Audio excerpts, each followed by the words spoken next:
Oh, such great weather, too. Yeah. I know. Yeah. Dancing under the sunshine. Yeah, That's right. yeah. And at least, they get some fan movement, right? Yes. I hope. I So don't if know. you stand close enough, you Right. can get You some can get a of little it. bit Reap of the the breeze. benefits. Yeah, Yes. yeah. But, today kind of the peak of the heat. Yes. We are expecting cooler conditions to once again return to the Pacific Northwest as we give you a beautiful live look out over Mount Hood from downtown Portland on this kind of toasty Wednesday afternoon for us. 82 degrees is where we currently sit, and we'll hold on to those 80s at least for the next hour and a half or so before the temperatures start to slide back into the upper 70s. Keeping the clear skies, though, through the midnight hours, we only fall back into the low 60s, but winds gusty at times out of the west-northwest at about 13.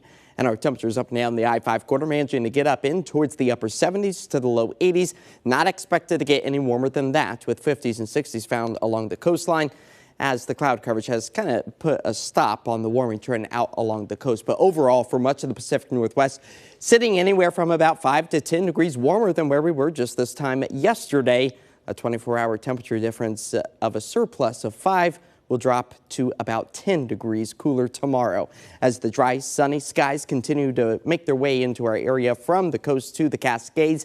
After we've managed to hold on to a bit of a roller coaster ride for us, starting the month off below average as far as temperatures go, above average with rainfall. Don't forget about the records being broken just last Friday. And now we climb back up into the low 80s, making a grand total of 9 days above the average temperature. But we are expected to cool things off over the next week to 2 weeks for much of the Pacific Northwest, sitting below average as far as the temperature goes and near normal precipitation amounts. So maybe a raindrop or two is a possibility, but not extremely wet and not extremely dry for us over the next 2 weeks or so.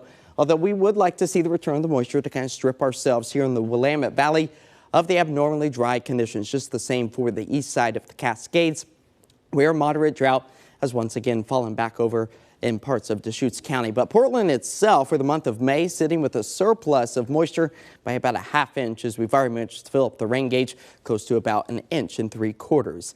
65 degrees, though, right now out towards Government Camp, helping to melt down a lot of the beneficial snow that we saw over the winter season over Oregon's highest peak. And we've been seeing our base layer for our ski resorts really start to shrink quite rapidly, about 10 inches within about the past couple of days, is all due to a ridge of high pressure that's starting to build off to the west. But you'll notice this very shallow trough dipping its way further to the south. That will help to usher in mild temperatures once again, and we will cool things off not only into the week's end, but into the weekend and the start of next week. And that does come with a chance for maybe an isolated raindrop or two. So here's what we are expecting for tomorrow. 50s and 60s found along the coastline, mix of sun and mostly cloudy skies. The I-5 corridor cooling back, I should say, to the low to mid 70s.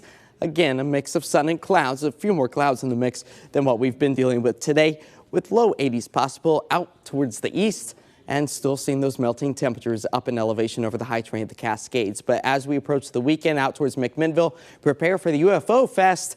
That's where we expect to see comfortable and dry conditions all the way through the weekend. Our 7-day forecast does show the dry stretch of weather taking us through Saturday. It's Sunday, maybe a slight raindrop or two could fall from the sky as clouds start to increase. Temperatures slide back to the mid 60s, so that will put us below the normal for this time of year.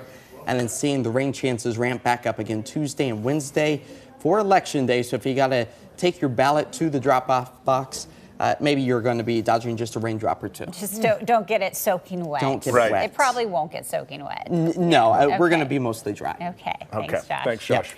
The 20